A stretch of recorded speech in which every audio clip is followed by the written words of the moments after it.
Committee Room 30, Sound.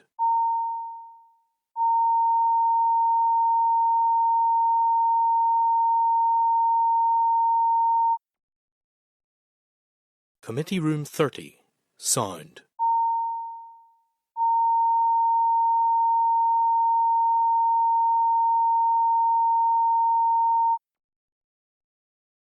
Committee Room 30, Sound.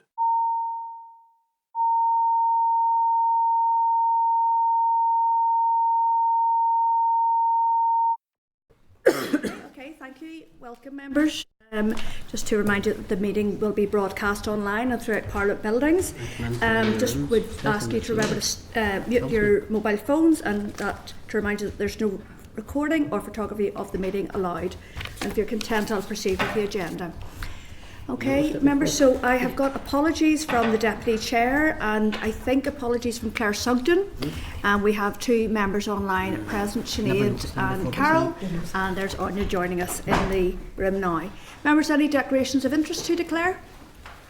No. Okay, thank you. Okay, I'll move on then to Chairperson's business. So 3.1, it's some individual correspondence on historical clerical child abuse, and I'm going to refer you to page 6 of the pack. Just to advise that an individual wrote to me regarding engagement between the Executive Office and victims and survivors in relation to historical clerical child abuse. The individual raised concerns about a potential limit on the number of survivors who may be consulted on issues brought forward to the Executive for consideration.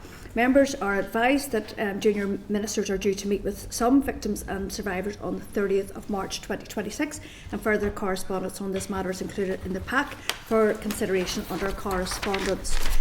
So I'm going to ask your agreement to note this item and seek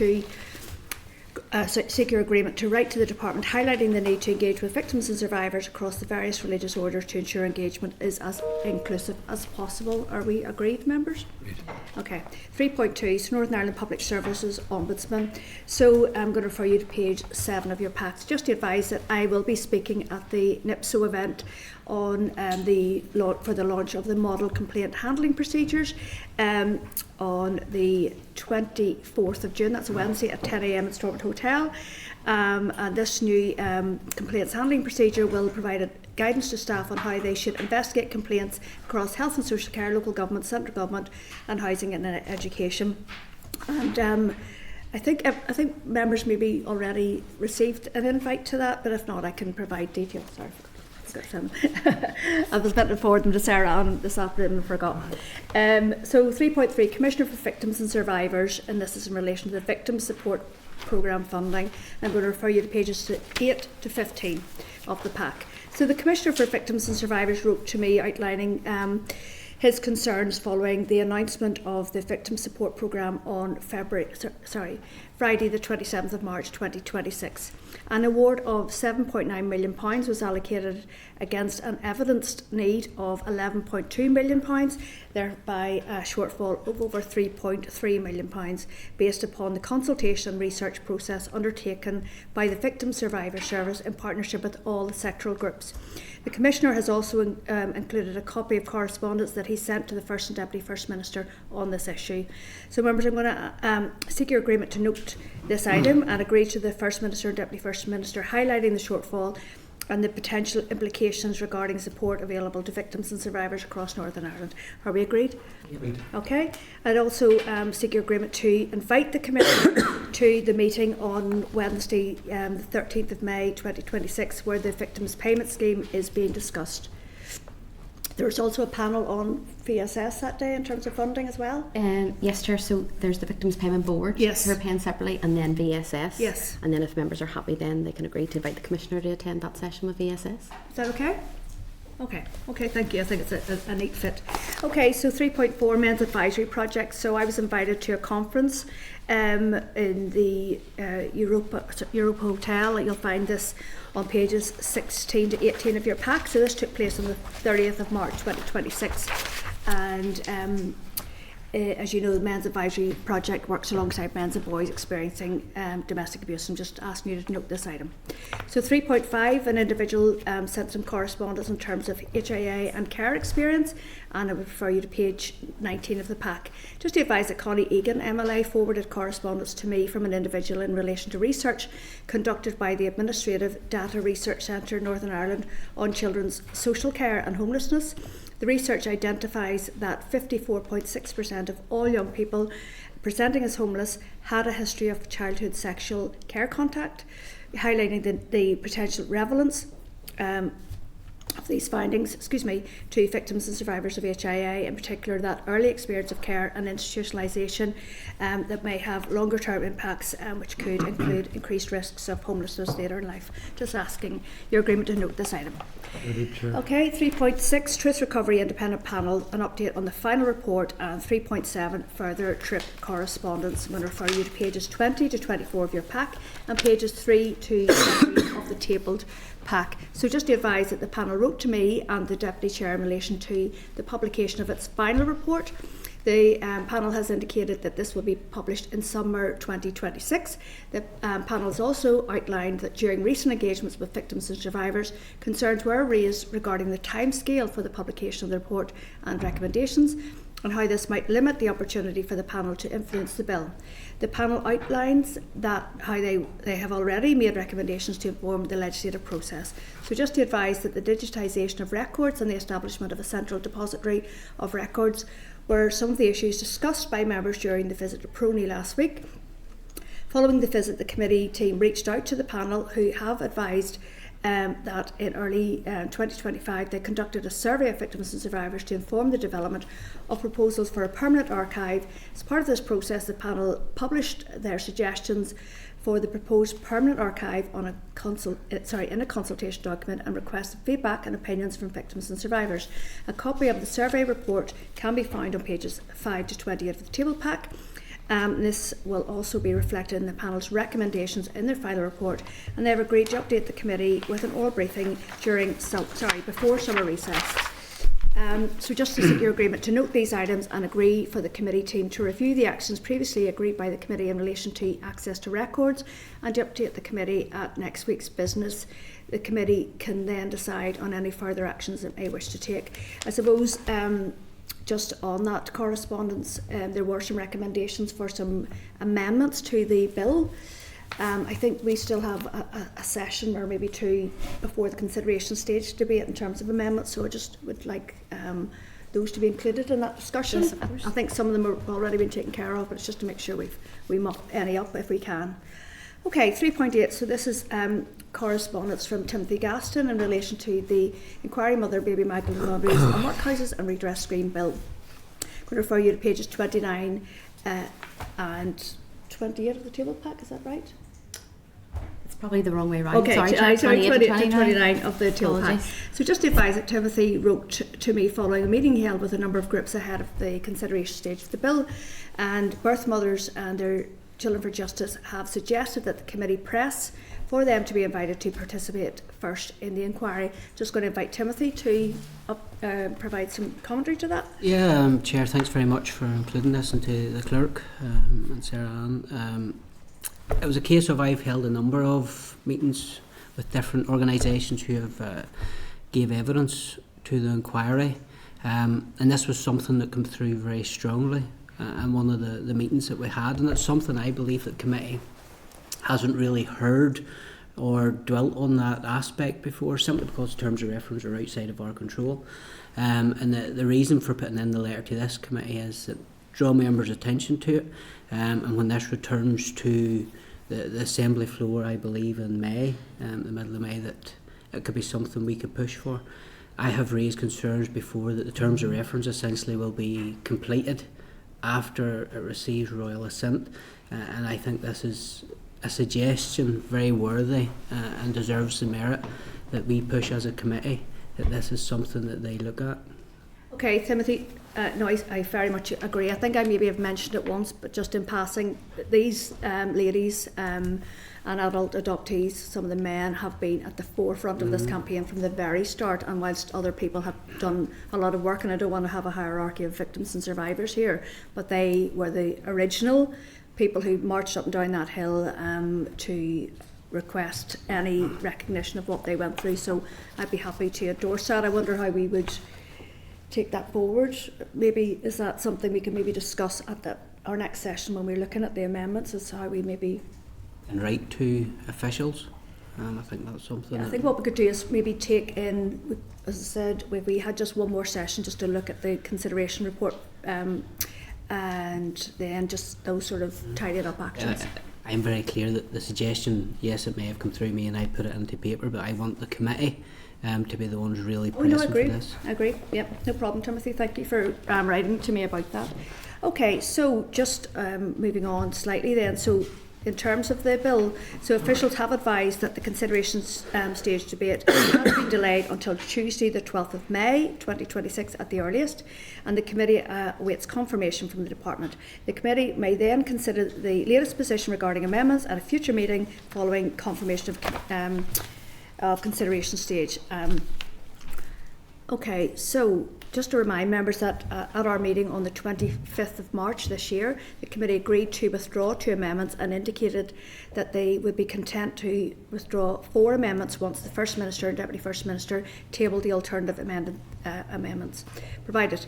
So the committee could also not reach an indicative position in relation to 2 amendments pending a response from the Department regarding whether the Charity Commission has any issues with clauses 3 and 4, and further clarification on what constitutes a fair and meaningful process, including reference to the Scottish model, obtain clear guidance on organisational requirements for capital, resources and reserve funding, and to clarify how the rights to property and an effective remedy interact with the bill's legislative competence. So I'm just going to seek your agreement to note this item and agree to write the Department seeking a confirmed date for the consideration stage, a written update on public interest immunity as previously indicated by the Department, to provide reassurance on safeguards and address concerns shared by the committee, and an update on the Department's response to the correspondence sent on the 26th of March 2026 in order to reach a position on all amendments. Are we agreed? Okay, just to advise that the committee may need potentially 2 meetings to agree position on amendments, with an additional meeting the week before consideration stage. For example, if consideration stage was scheduled for Tuesday the 12th of May, the deadline for tabling and withdrawing amendments would be Wednesday the 6th of May at 9:30 a.m. Okay, moving on then. Okay, so vetting procedures. So just to advise that there have been concerns raised this week by the First and Deputy First Ministers in relation to claims that the former Police Ombudsman for Northern Ireland was appointed despite security service concerns. They were appointed 7 years ago by the UK Government at a time when Stormont was suspended, and the UK Government announced that a review of the vetting process will include the circumstances around this appointment. So I'm just going to seek your agreement to note this item and agree to write to the Department for clarity on the processes in place for security vetting for all public and ministerial appointments. Are we agreed? Can I make a quick point on that, Chair? Go ahead. This is certainly something that's very concerning. Oh, no, I was just trying that somebody that has this level of security clearance could be in post and not have underwent developed vetting. This was raised, I think, by Gavin Rumson in Westminster originally.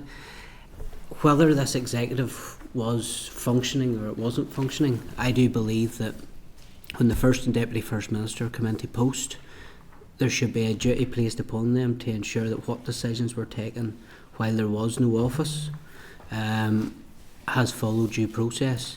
And I trust that if the same event happens in future, where there is appointments made when the executive isn't functioning, that they will review and ensure that anybody that has been appointed to a position that requires developed vetting, that indeed that is carried out.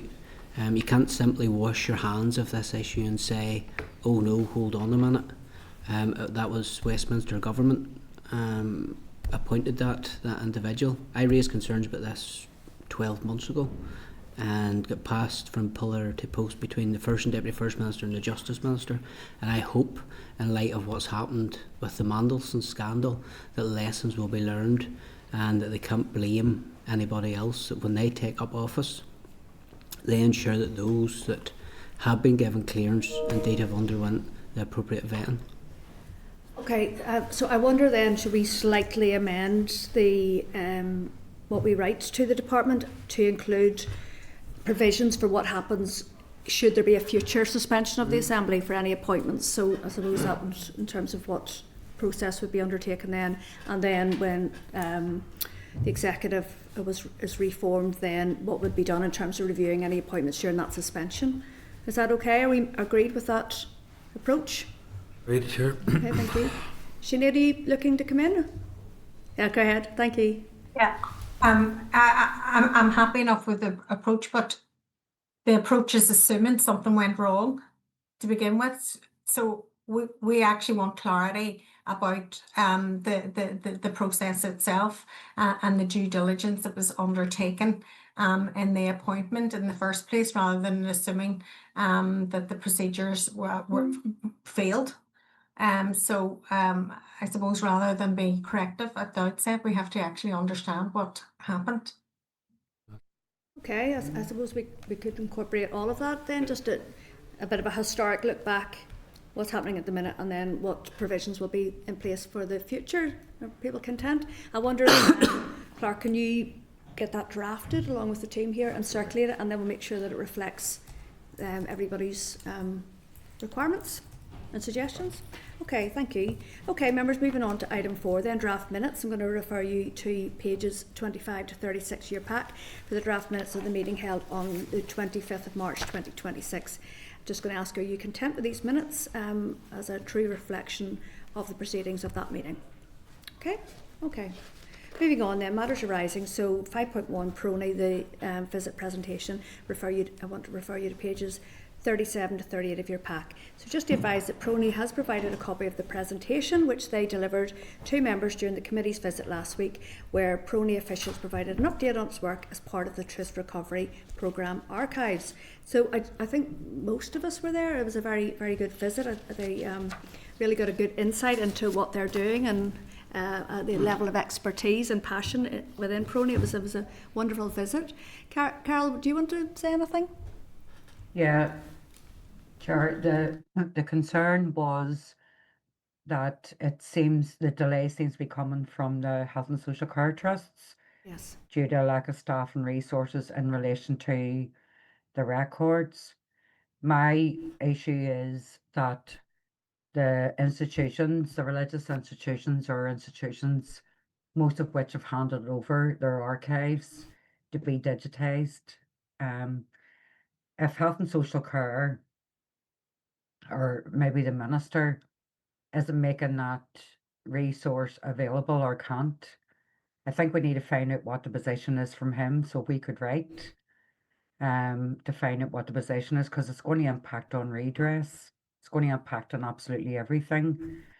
I mean, the people at Prony, my kind of instinct has always been that they deal with the Victims Payment Board. They deal with a lot of institutions around very, very sensitive material.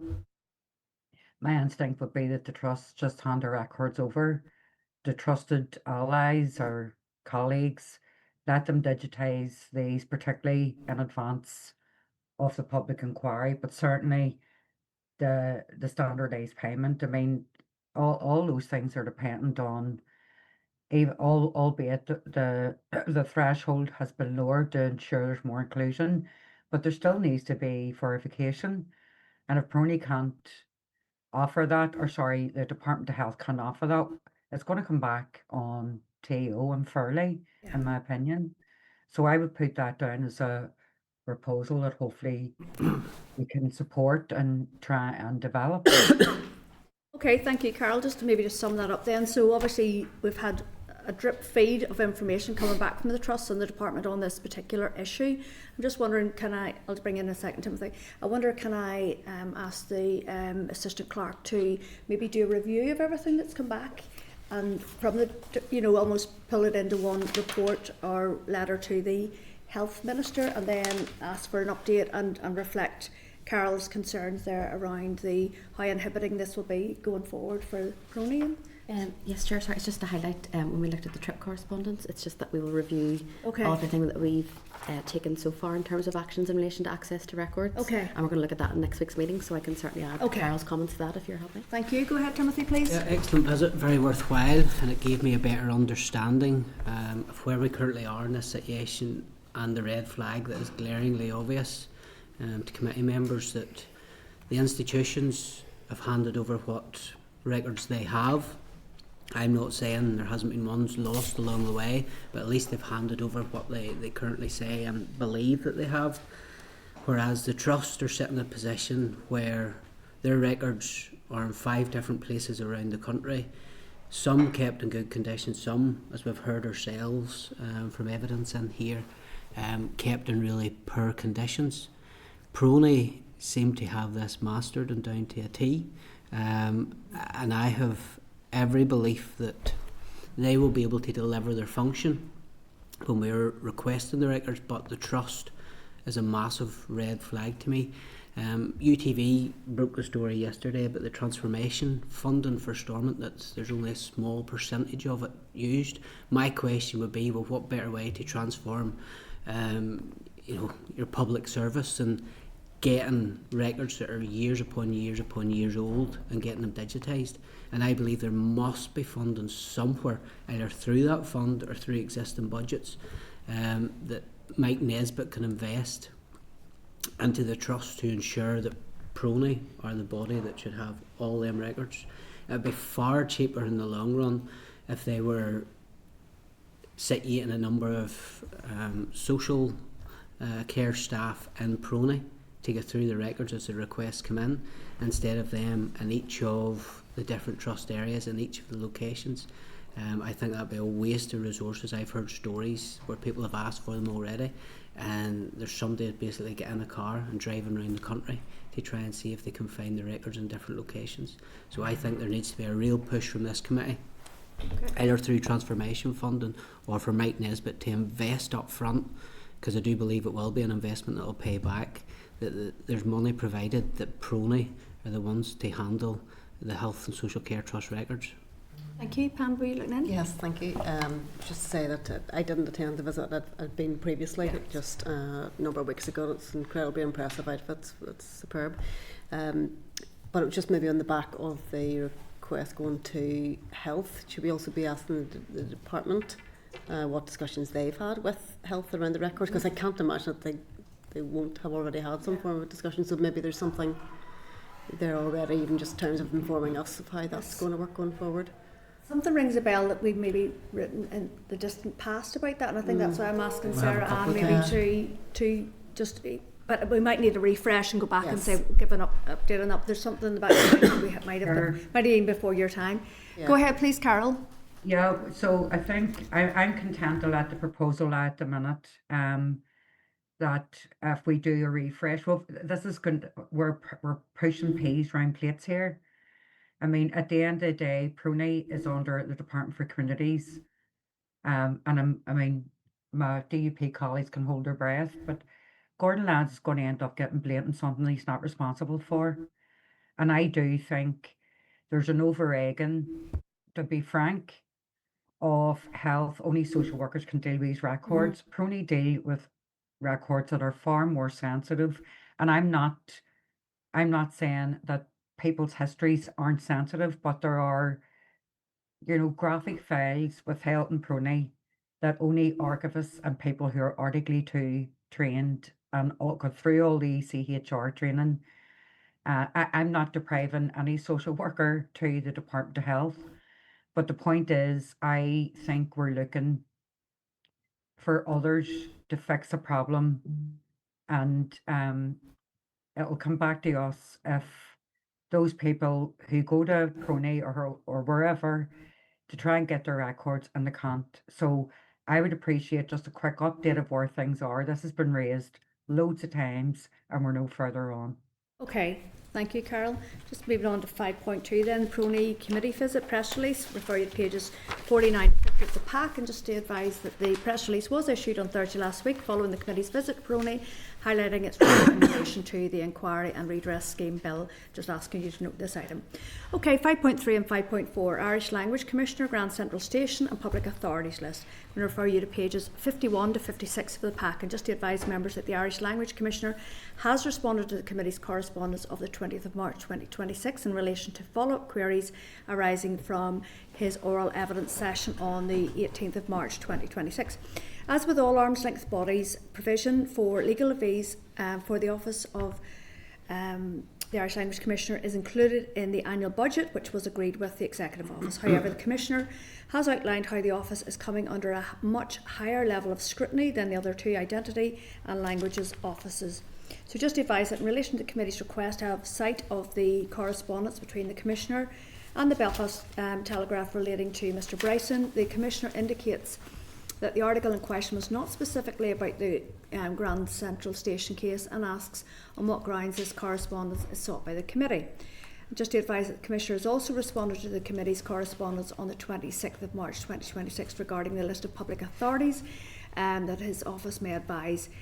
This information can be found in Schedule 2 of the Public Services Ombudsman's Act, Northern Ireland 2016, as per the Identity and Languages Northern Ireland Act of 2022, that does not include the Commissioner, his office, the Office of Identity and Cultural Expression, the Commissioner for the Ulster Scots and Ulster British Tradition, the implementation body to which Part 6 of the North-South Cooperation Implementation Body Northern Ireland Order 1999 Languages applies, nor a body referred to in Note 2 to Schedule 3, but not listed in that schedule. So just to advise that the Commissioner is asked to have a copy of the correspondence sent to the committee, from the committee to the Speaker's Office regarding the event in Parliament Buildings for Irish Language Week. I'm just going to keep going, members, and then we can maybe drop back, because there's quite a bit to get through here in this particular issue. Just to ask your agreement to note these items and agree to write the Commissioner outlining that the purpose of the committee requesting a copy of the correspondence with the Belfast Telegraph is that his office is an arm's length body of the Executive Office, and the committee wishes to fully understand the contextual issues surrounding the matter. So I'm going to pause there now. I've got two more items to speak to you on this, but I'm just wondering, go ahead please, Philip. On that one, because it was my request in relation to the letter that Mr Deeds had sent to the Belfast Telegraph. So the reason I'd asked for that is because the Commissioner claimed that he was misquoted in the Belfast Telegraph article, and as a result of him being misquoted, he had corresponded with the Belfast Telegraph highlighting the fact that they had misquoted him. That was in relation to the article where they had quoted the Commissioner as saying he didn't even want his name in my mouth. Although he has poison and bitterness, I have the law and I will do my best to enforce that law. So the Commissioner had said that he was misquoted in that article, that he had contacted the Belfast Telegraph to ask them to sort that out and to fix that. So that was the reason why I had asked, because I think if a Commissioner has written to the Belfast Telegraph asking for a retraction and that hasn't been forthcoming, I think that's disappointing from the Belfast Telegraph. But I think it's important for us to get the context of the letter that the Commissioner outlined to this committee that he sent. So that was the reason I had made that request. Okay, thank you. Timothy, did you want to? Yeah, a couple of things on this. Mr Deeds certainly hasn't found any self-awareness since he came before this committee. He seems to take aim in 5.3 and take hardship from those on this committee asking him questions. Essentially, he is accountable to this committee and he has a duty to answer them, being one of the arm's length bodies. I certainly don't believe, and I trust Mr Deeds will take this on board, that he should not be trying to impede the work of this committee with his vague threats contained within the letter. And indeed, when he goes on to talk about the stress that essentially this is putting in his department regarding the cost of legal fees, it's his decision to go and get legal advice on some of these issues. And for his comments regarding the level of scrutiny, he has brought all that upon himself through his time, a short time in office, where I believe he has compromised it politically. But let's look at the Belfast Telegraph. And indeed, the phrase that I believe he talked about, the bad translation, differs from Mr. Brett's and that, so I'm not going to say a word about that person. I don't even want his name in my mouth. So when Mr. Deeds was here, he talked about, and that was the first time at this committee where he said it was a bad translation, and he even admitted that day that it made him sound like a moody teenager. It seems to be that Mr. Bryson brings out the moody teenager in Mr. Deeds, and on that basis it's important that we get to the bottom of this. So this is a private individual that apparently, if we believe what the Commissioner says, that he was misquoted when he said some of these phrases about. I believe we need to understand that some that comes under the remit of this committee, that indeed he has taken the appropriate action. I want to know when he wrote to the Belfast Telegraph. Was it upon publication? Was it a week after that? Was it 2 weeks after that? Or was it when the heat started to come on him? I want to know what that correspondence says. I would even want to know what discussion has taken place within his office surrounding this issue. And indeed I did put in an FOI to Mr. Deeds, asking for some of them very basic questions, and Mr. Deeds has come back, surprisingly, to my office to say some of the information you requested may fall under the terms of the exemption in section 38, health and safety. And let's look at what that is. So he's citing that information is exempt information if its disclosure under this Act would be likely to A, endanger the physical or mental health of any individual, or endanger the safety of any individual. My goodness, he's grasping at straws here. This is what he's grasping at, to not release this information to myself. So I believe there is a duty on this committee to ensure that we get all information relating to this, whether it was a bad translation or not. Okay.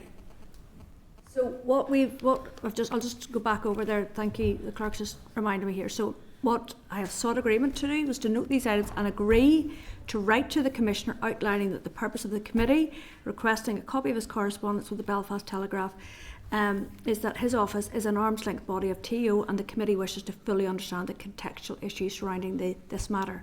Absolutely. So I've put that to the committee to ask them. And he's duty bound to do that. But I think we should be going further and asking for what correspondence he has within his office. When was this drawn to his attention? Who drew it to his attention, and what conversation was there within his department about this issue prior to then sending the letter to the Belfast Telegraph? And Chair, I hope then you're moving on to 5.4, because that's a separate issue, and taking it next.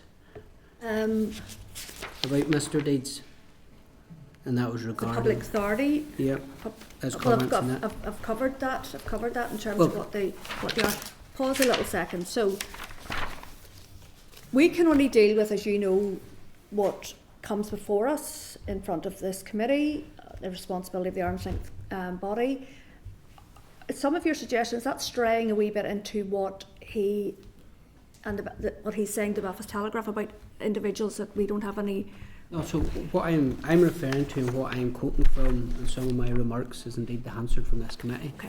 And it was his comments about a bad translation. It was his comments about a moody teenager, and he said that he did. So when I asked him, have you contacted the Belfast Telegraph to complain? He said, I have. So I want to know, because he holds a prominent position within this assembly, essentially as an arm's length body, I want to know what that correspondence said, what conversation there was in his arm's length body prior to that correspondence be sent to the Belfast Telegraph. And as Mr. Brett said, if the Belfast Telegraph haven't retracted that, I would like to know why. Okay, so I suppose we'll just strengthen that up a bit in that we would be requesting all correspondence between himself and the Belfast. Okay. And if I could speak to 5.4 after? I think we're in agreement, are we, that we would write back? Okay, just one other thing before I come back onto that. So just also then, if we can agree to send a copy of the correspondence that we have received from the Speaker's office that we considered at our meeting committee meeting on the 11th of March advising that the Commissioner was not a guest speaker at this event, and again that's just for transparency. Can I just raise one other issue before I bring you in on that 5.4? I suppose what we have to do as a committee is we have to treat all correspondence fairly to us, regardless of which arm's length body, as long as they're within our responsibility. I am conscious of what he has said there about the higher level of scrutiny and the high level of legal costs, and I'm just wondering if we could write to the department to ask what consideration is given in this current financial year and going forward in terms of the revenue allocation to his department, maybe all three. Why not? I wouldn't be in favour of giving Mr. Deeds any more legal No, cover. no, that's not. Look, we have to decouple what the organisation is. Our role as a committee, if it was the community and voluntary sector, if it was a ethnic minority group and they came to us and said they were under undue pressure, whether it's electricity costs or staffing costs or whatever, we have a responsibility as a committee to go to the department and raise that issue on their behalf. I have serious concerns in the letters that we have seen about Mr. Deeds referring to a high level of scrutiny in his committee. He has been the person that has brought that upon himself, and essentially we have assembly privilege in here. So if he goes to challenge anything that has been said in this committee, it's a waste of public money. And essentially, once he comes here, he can answer our questions. But citing that questions coming from this committee might mean we need to re-look at what is allocated in terms of legal cover as a nonsense, and I certainly would not be support the idea. But you understand the premise upon which I have made it as a suggestion, because that is our role as a committee to hold the department to account. And I am being very clear that Okay. anybody that strays into the territory of bringing this upon themselves should not be subject to getting any bigger of a kitty because of the level of scrutiny that they have brought to their own door. Okay, so I think you've used a very subjective phrase there, Timothy. I'm just trying to be fair to the process.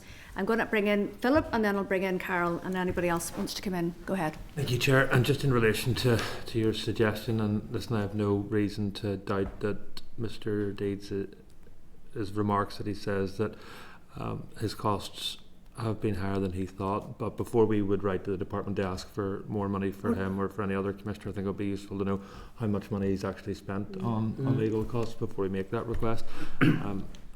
And some of the legal costs that he has incurred aren't as a result of scrutiny that he has come under.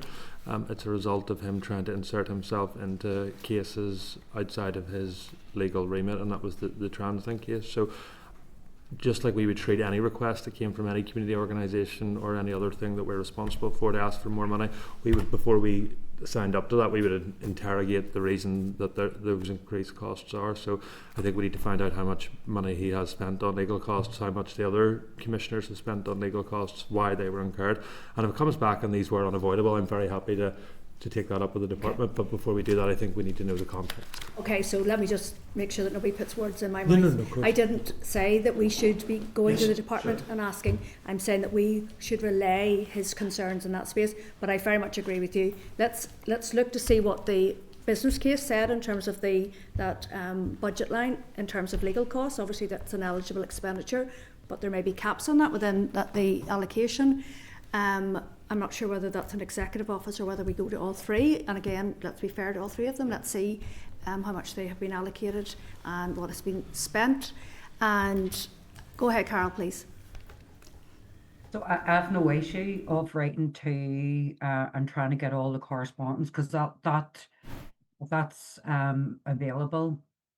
Then it'll involve all the correspondence, so I have no issue with that. What I do have an issue with is, first of all, setting aside this commissioner, right? Any commissioner, and the same thing happened with the older people, with children, wherever, it is their duty, not even their job, their duty, where they feel that they can either latch on, attach to, or challenge. So just to point that out, when Lee and Ready? the rest of them were in, they said that the budget that they received was well below what they expected. Now, setting aside legal issues and legal costs, so they're already back-footed in terms of the budget. So I think we need to get an update on that. The last thing I'll say on this, the Minister of Communities has also joined this legal case. So if we're going to ask about costs, then ask him as well in terms of roundness and fairness. I mean, I feel a lot of this has been, you know, there's a bit of showboating going on here in terms of Timothy's position, but that's fine. It's a political arena. I just want us to make sure that we're asking what we're asking for is the right thing. Okay, just to finish this off then, and then I'll come back to you. Do you want to, on this? That's 5-4. Okay. The next Okay. So just to confirm then, so we're going to write to the department for the budget and allocation for legal fees, but I think Carol, you'd suggested the breakdown of all the costs. Yes, it was because the three of them said Okay. our budget wasn't fit for purpose. Okay, but we'll ask that specifically it does give the budget headings. Go ahead. Yeah, but I mean, sorry, but even the commissioner, sorry, I forgot her name. Kitty Bradford. Katie. Yeah. Katie has a grant given authority, but just no grant to give, and that's the worrying thing. Yeah. So that's the thing that struck me about from all that meeting, from all that. She's the only commissioner or the director that has a grant given authority, but just no money to give out, and that's going to impede their work. Okay, well, we can include that as well. Are people agreed with that? And then we will write to all three of the offices to ask about legal fees incurred to date. Would that be a fair comment or a fair reflection of what we're asking for? Okay. Okay, thank you. Okay, Timothy, 5 points. Sorry, Chair. please. And also, if we're asking about legal fees incurred in this case, then I would also ask what the Department for Communities legal fees have been have cost up until now. On the Grand Central Station case? Yes. Yeah. Are people agreed? Outside our remit, but happy to. Okay. Okay, no problem. Thank you. Right, thank you. So go ahead, please, Timothy. Yeah, so 5-4 is another letter from Mr. Deeds, and indeed I think 5-4 and 7-8 should be taken, and it's in 312 of our pack, and it's in correspondence because it deals with the same issue. And this letter really responds when I was questioning Mr. Deeds on that he told the BBC that people needed to take note, and I certainly viewed that as a political warning, and this is to him parodying every word spoken against Irish language could be seen as another blow struck in the cause of Irish unification. I certainly believe that's still a regrettable phrase that he chose to parody, regardless of what way that he tries to dress it up.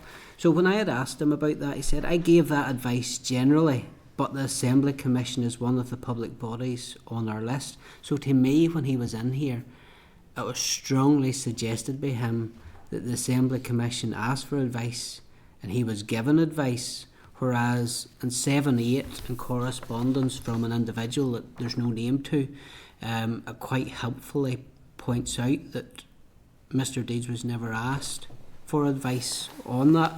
And I believe that in future he needs to be very clear when he comes in to give evidence, because I think he was misleading around this issue to try and scrape and give cover for his shameful use of parodying that phrase, as he has said. So it's clear that he didn't give advice to the Assembly Commission simply because they didn't ask for any advice, and he left this committee that day in the belief that they had asked for advice when he was given that interview out in the doorstep of Stormont, and they had never done such a thing. So I want to ensure that this committee and the record firmly reflects that.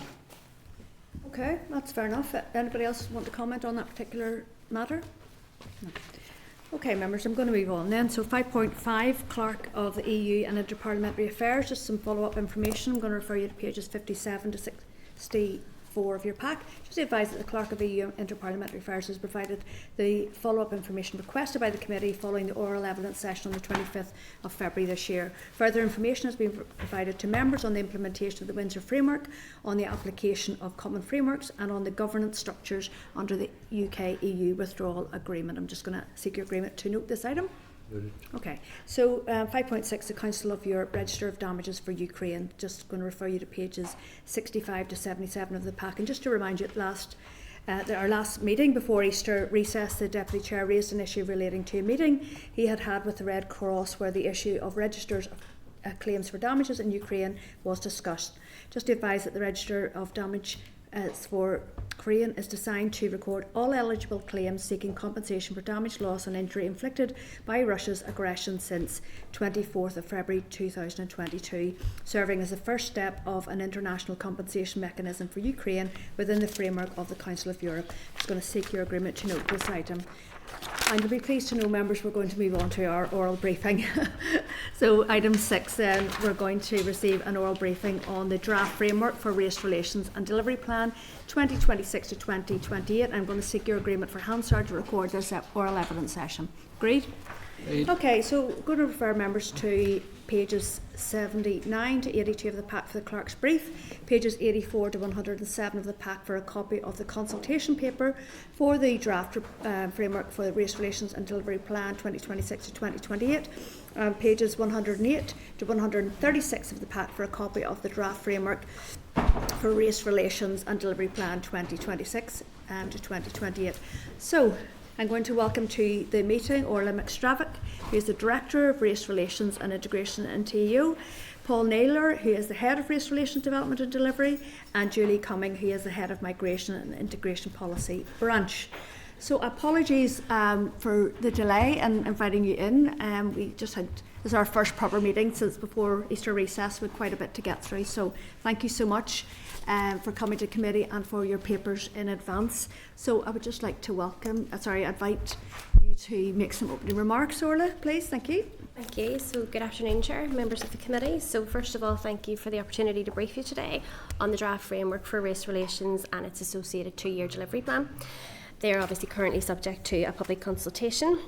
So members will have received the documents when they were provided with the advance notice of the consultation, and hopefully this will help inform your consideration and input to what we see as an important process. So I really just intend to offer a brief overview of those and then leave most of the time today for discussion and input. So firstly, I'm pleased that we're at the stage of seeking views on such an important area of work. It reflects the importance placed on this and acknowledges the challenges that continue to face communities here.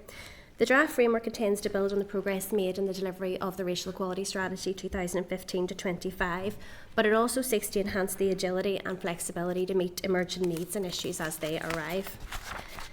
The draft framework therefore adopts learning from other public health approach strategies across the executive and sets out a renewed and strategic commitment to addressing key issues. It has been developed through engagement with minority ethnic communities, with our thematic stakeholder groups and wider civic society, as well as with officials from across departments. Its vision is to build a society strengthened by its diversity, where we can live together free from racism, racial inequality and unlawful racial discrimination, where we can share a common sense of belonging and where human rights are enjoyed by all. It's centred on 4 key outcomes: eliminating racial equality, combating racism and race hate crime, ensuring equality of service provision and strengthening community cohesion. These outcomes are supported by a layered set of interventions, primary, secondary and tertiary, recognising the need to tackle root causes, intervene early and provide strong support where inequalities persist. The Associate Delivery Plan sets out 9 priority actions for the first 2 years, each shaped by what stakeholders have told us matters most. The intention is then to build on these with further priority actions beyond the 2-year period. The Strategic Planning Group will monitor and drive forward the delivery to enhance cross-departmental working, exploit opportunities to align delivery with other key work areas such as the refugee integration strategy and wider good relations policies, and maximise the associated outcomes. We recognise that tackling race relations issues and supporting community cohesion is a long-term and challenging endeavour, and one government cannot accomplish alone. Success depends on the voices, expertise and lived experience of our communities, on the statutory, local government and voluntary and community partners who work tirelessly to support people on the ground, and on sustained collaboration across all sectors. The draft framework is intended to provide the overarching collective basis for that work.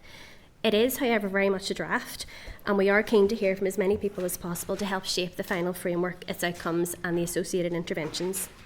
So the public consultation commenced on the 11th of March and it will run for 12 weeks, closing on the 3rd of June. and we will analyse carefully all of the responses to ensure that the perspectives are fully considered. An analysis report will be prepared, and then a final version of the framework and delivery plan will be considered by ministers and the executive. I'm really not going to say much more. We very much welcome the committee's scrutiny, insight and support as we take forward this important area of work, and we're very keen to hear your views and answer any questions. Okay, thank you very much. So I'm conscious that we're already into 2026 in terms of even this financial year, and the consultation will end 3rd of June, then there'll be the responses analysed, then a report to the FMDFM, and then sign off at the executive. So it's 2 years a wee bit short to actually deliver what you've got in it, or is there any plans maybe to make this more like a 2026 to 2029 so you can actually get it all delivered in that? The draft framework as it is, where we're consulting on, when we bring a final framework, our 2-year delivery plan will be 2 years from the final framework. Okay. And then we will obviously look at subsequent delivery plans as well. Okay, that makes sense. Thank you. Okay, so you've talked about a refreshed Minority Ethnic Development Fund as one of the actions, and you know that the sector itself is in dire circumstances as the community voluntary sector as a wider issue. Is there going to be a commitment for additional funding, fresh money coming forward to actually really drive the delivery of this action plan? The intervention in the delivery plan is about looking at the MEDF and how we could maximise its use and how we could refresh it to align to whatever the final framework will look like. Obviously, it was aligned to the previous racial equality strategy and the 4 outcomes.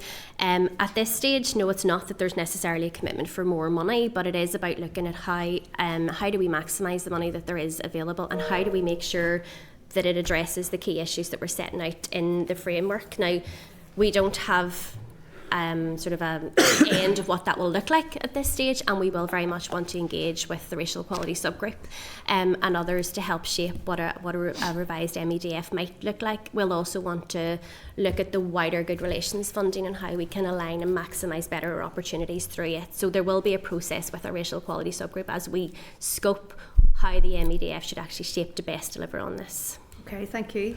So obviously we as a committee, we're still awaiting the race relations order, and I'm just wondering if you can give us an update on that. But the second part of that is in the draft framework you've said about building upon the work already progress in the field of ethnic minority monitoring, and you'll be aware that this has been promised to the sector I think since 2005.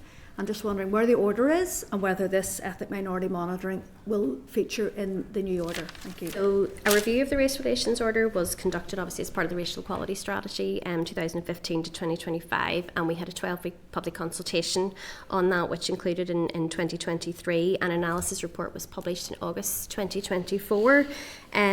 Currently proposals for the amended legislation are under consideration by ministers with a view to then bringing that to the executive and introducing to the Assembly, and that will shape whatever the legislative updates will look like. Okay, so I'm very concerned to hear that, and I appreciate the language that you have to use in relation to this, Orla, but the Mother and Baby Institutional Redress Scheme bill, we really tried to do a lot of consultation, and we were very conscious that if we get this before us for scrutiny, we want even more engagement out in the across the Northern Ireland. Is there any chance this will be drafted before the summer? Because if it's not here with us before the summer, I don't think that there will be time to give it the proper work it requires within this mandate. I mean, it is under consideration. Policy proposals are under consideration by ministers. They are substantial proposals in there, and they cover a wide range of areas from employment, education, provision of goods, facilities and services, enforcement, equality commission, etc. And ministers are given them consideration, as I said, with a view to sharing with the executive. We have been engaging informally with the Office of the Legislative Council in parallel and relevant departments to ensure that we're well positioned to advance draft legislation, subject to obviously the final consideration and agreement of ministers. Okay, but can you feed that back? Because I think that we as a committee, well, certainly I'm concerned that, you know, we're actually marching very close to the end of the mandate, and this is a really important piece of legislation when it comes forward. Okay, so I just want to just raise one last issue, then I'll bring other members in. I might come back in if there's time. So in it you talked about enhanced link between race relations work and the outworkings of the T-Box strategy review.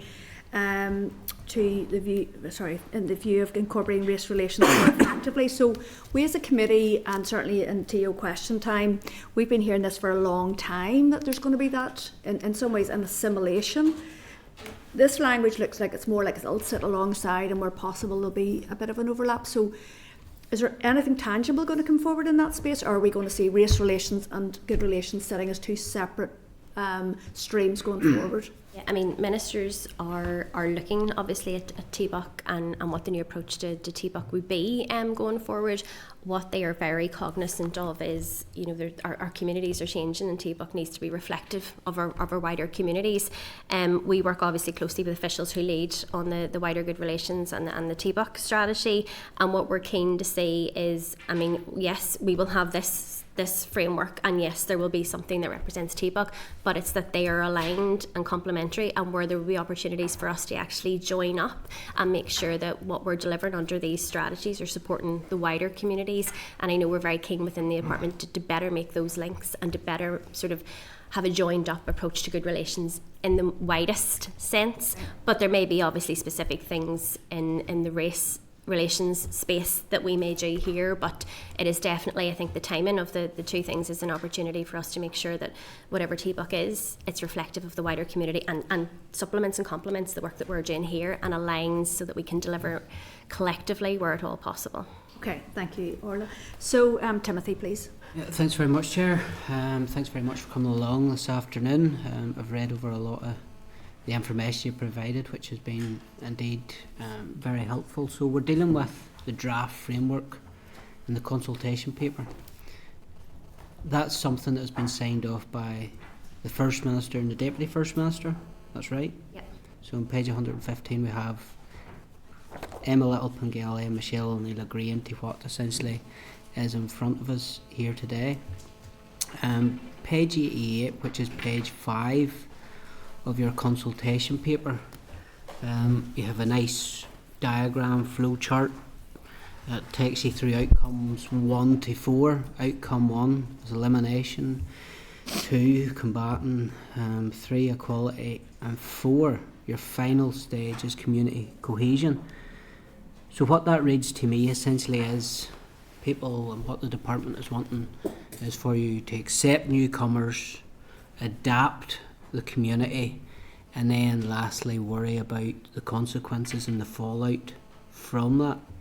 Why is community cohesion the last thought in your 4 outcomes? Should that not be first? If we look back what happened in Ballymena, we have to go back nearly a year to June, where we had a community over a number of years came to Ballymena, settled in Ballymena, and it's the Roma community in Fairnto. There was no community cohesion, and indeed that created many of the problems within Ballymena. And I would have thought any document coming forward should reflect what we have learned from past experience, and I would have expected, right, so community cohesion, should that not be our top priority in this, instead of being left as outcome number 4? I think just to say the outcomes aren't hierarchical. They are not, 1 to 4, they are equal. So it's not necessarily about probably the presentation in the document, because it goes down on the page, implies that it's 1, then 2, then 3, then 4. That isn't actually the intention. The intention is these are 4 collective outcomes that we want to see delivered, rather than it being that one is more important necessarily than the other. Was today part of your consultation process? Well, the committee had asked us to brief on this to inform their scrutiny of the framework, and I'm surmising that the committee will want to send a response as part of the consultation process. Can I just update then, just before we go on? So what we're talking about is possibly having a panel or a couple of panels later in the consultation process with ethnic minority groups. Then we as a committee may take a view, but at the minute this is really just holding the officials to account in terms of the drafting of it.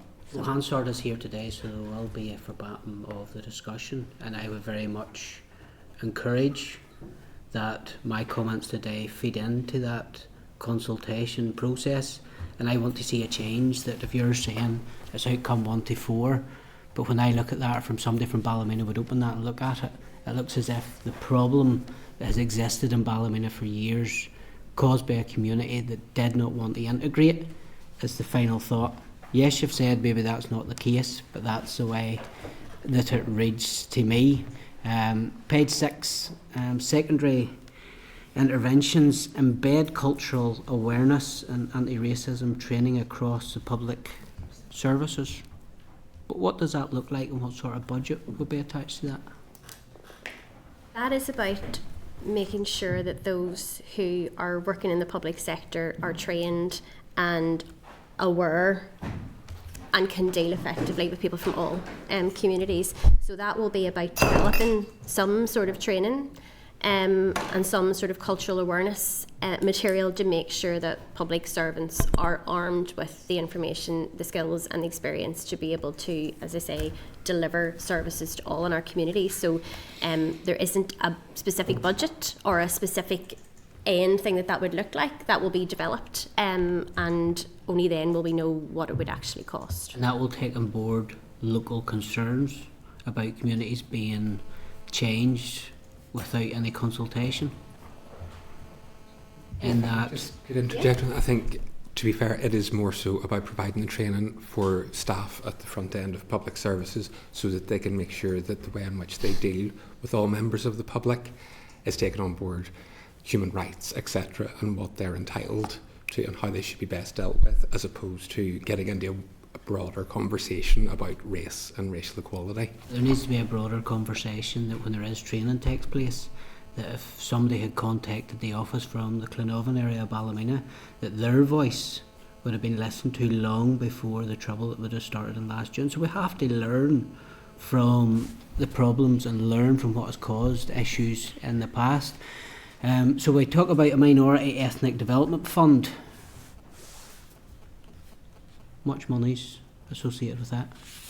At the minute it's about 1.1 million per annum for the Who's it NGA. open to?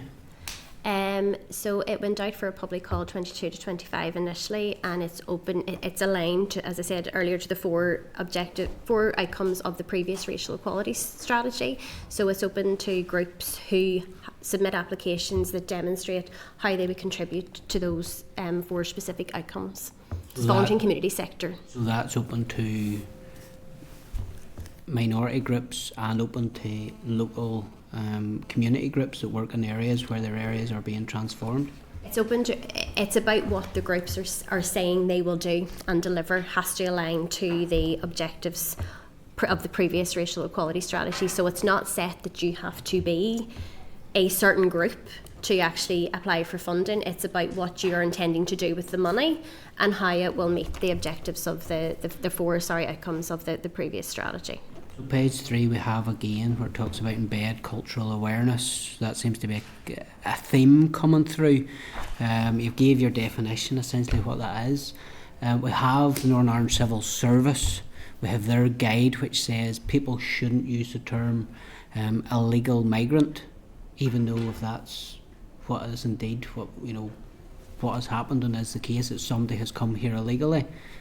So on the basis of that, would this embedded cultural awareness turn into a witch hunt if somebody used that within the civil service, the term illegal migrant? Would you like to respond, Paul? I think the way that from some of the research we've been doing with regards to the actual concept of the training, the idea behind it isn't actually to focus on simply race. It's to focus on the concept that all people are individuals and have a lot of various aspects that make up who they are, and the training is more about teaching frontline staff how to take that on board and to look beyond things such as simply race, etc. So I actually think in the long run it has benefits across the board for the public sector, as opposed to simply being just focused on race, but it still makes sure to take that into consideration. What you're saying is that we're not to expect any gaslighting and this political correct language being foisted upon the civil service, and that if somebody is an illegal migrant, there's no problem using that term. So there'll be nothing in this to go after them. That would be something that we have to look at as we work our way through the various training potentials, etc., and that would require agreement by others. So, It wouldn't I be believe simply that down to me. Northern Ireland is a Christian country, and that should be taken foremost and be far more taken on board regarding there's an Islamic element coming into Northern Ireland. So if I was to make that statement within the civil service, there would be no issue with that. To respect our Christian culture. It wouldn't be my place to answer on that. All I can assure you is that, again, with the cultural awareness idea, a part of that would be that part of your identity is your Christianity. And coming to the end here, so page 140, you look at... Sorry, just before you go on, Julie, did you want to respond, or Orla? Just Paul made the point. The training is about services that public sector are able to provide for people. So anybody that is entitled to access those services should be able to access those services, and the people who are delivering those services and the frontline staff need to have the training and the experience to understand, where there might be barriers for some people. For example, if English isn't their first language, but if they are entitled to access those services, then they should be able to access those services, and they should be able to access those services in a way that is respectful as for any member of the population. Page 140, when you're talking about collecting information. Can I just check what page you're on? I think maybe you're working on different pages than us. Page 140 of our pack. 40 or 140? 140 of our I think pack. it's one of the survey questions. Yeah. Right. The actual question. Okay. Well, it talks about gathering information and collecting data. It's male, female, or prefer not to say. I have long-standing concerns about how we collect our data in here and inventing genders which don't exist. But where I'm going with this question is the BBC ran a story last week where it talked about asylum seekers identifying as gay to get staying in this country. Are you encouraging that by the way you're collecting your data? Immigration policy is not devolved and is not a matter for the NI executive. Claims and asylum claims and decisions on asylum claims, again, are not devolved and are an accepted matter that rests with the Home Office, so we have no remit whatsoever in that.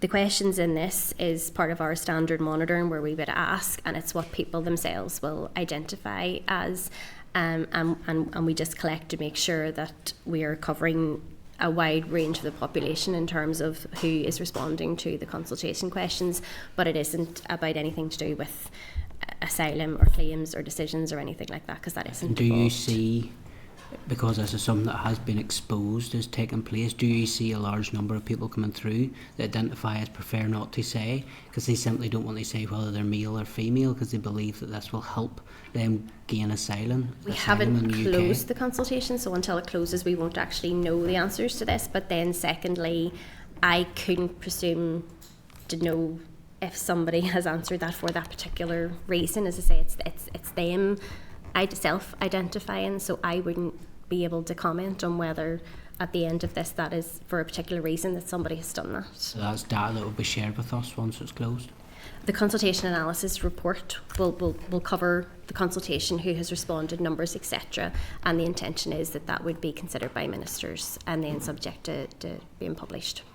I have an ongoing concern that many of the policies that come forward from the TEO are captured by wokery and ideology, and I do believe that yours potentially is one of them from what we've seen in the consultation.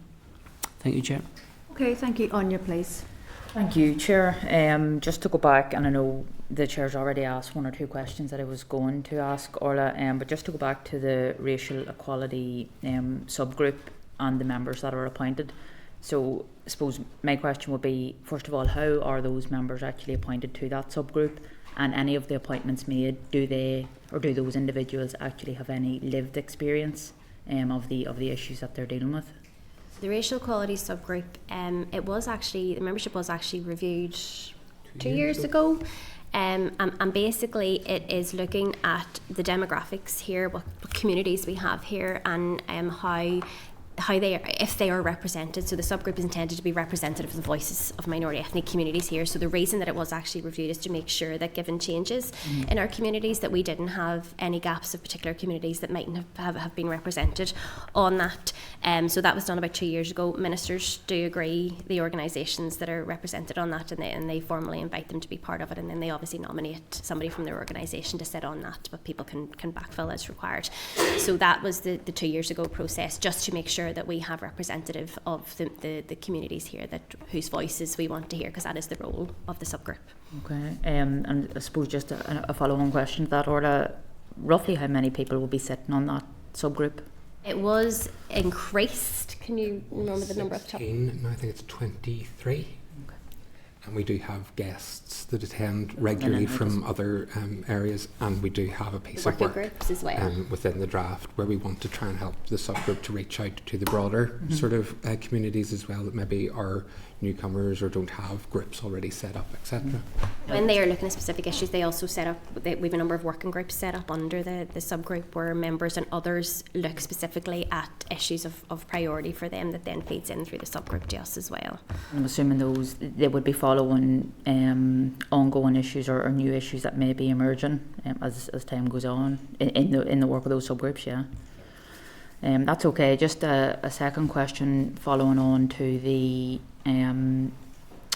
strategic planning group, the cohesion and strategic planning group. The department was carrying out a review into that unit or into those groups. Has there been any outcome to that at all? A review of... Oh, you mean a review just of the structures? Yes, in terms of the structures, Orla, sorry. Yeah, so we previously, the work on refugee and asylum sat within one division within the department, and the racial equality work sat within another, and we brought those areas of work together into what is now our division. So the strategic planning group was originally for the oversight body for matters and issues related to refugee and asylum, so that was widened to encompass wider race relations issues, given up the community cohesion and the fact that then with the stuff brought together, that group gets a better sense and there was less risk of doing things in isolation and not having that joined up approach. We also then have brought in the tactical delivery group, which sits underneath that, and it's again departments, but it's more the operational bit where we look specifically at the issues that have been brought to SPG or where there is sort of a coordinated action required in that space. We did have a number of groups underneath. We obviously have the racial equality subgroup. We did have the voluntary and community sector forum. And one of the things that we did look at and find sort of when we were looking at our structures was that there was duplication in that with the racial equality subgroup, and a lot of it was the same people. So we were tending to have the same conversations with the same people under different forums. So we have looked to bring that as a working group of the racial equality subgroup to streamline that a bit. And we do periodically add to the memberships and change the memberships where we feel there is a need.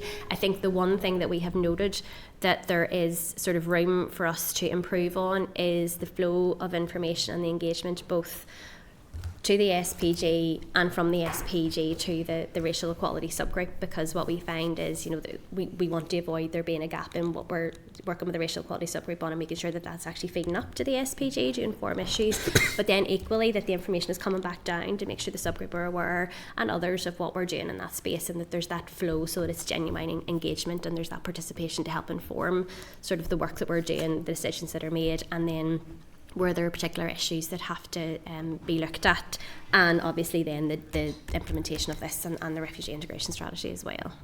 So, some actions just around that obviously have already taken place, and then there's other we still feel there's a bit of work to do there in terms of getting it right, in terms of that we aren't duplicating and making unnecessary work, particularly for our voluntary and community sector partners. We don't want them to have to sit 3 different meetings on the same thing. So we are looking at just how we can streamline that. And obviously we had the community cohesion group that came in as well. But again, the longer term would be that work will merge into the wider delivery of the framework. I suppose that's encouraging, because we hear a lot of the time from various departments who have subgroups, that they've 10 different iterations of subgroups and other groups feeding in, umbrella groups where there is continuous duplication happening. Just one final question, Orla and team. I suppose it's a broader question, but I'm asking it through the lens of gathering or collecting data. From a departmental point of view, you know, how have the department and others, even in terms of the voluntary and community sector and arm's length bodies, how have they encouraged ethnic minority engagement with statutory agencies and others? I mean, that is a key thing for us, and that's part of the role of the subgroup. And Paul mentioned the action that's in here about widening, how that works. Also, the approach we've taken to this consultation. So obviously we engaged with the subgroup in advance before we finalised any draft. So they were involved in that process and had an opportunity to see the earlier versions that helped shape the version that the ministers considered.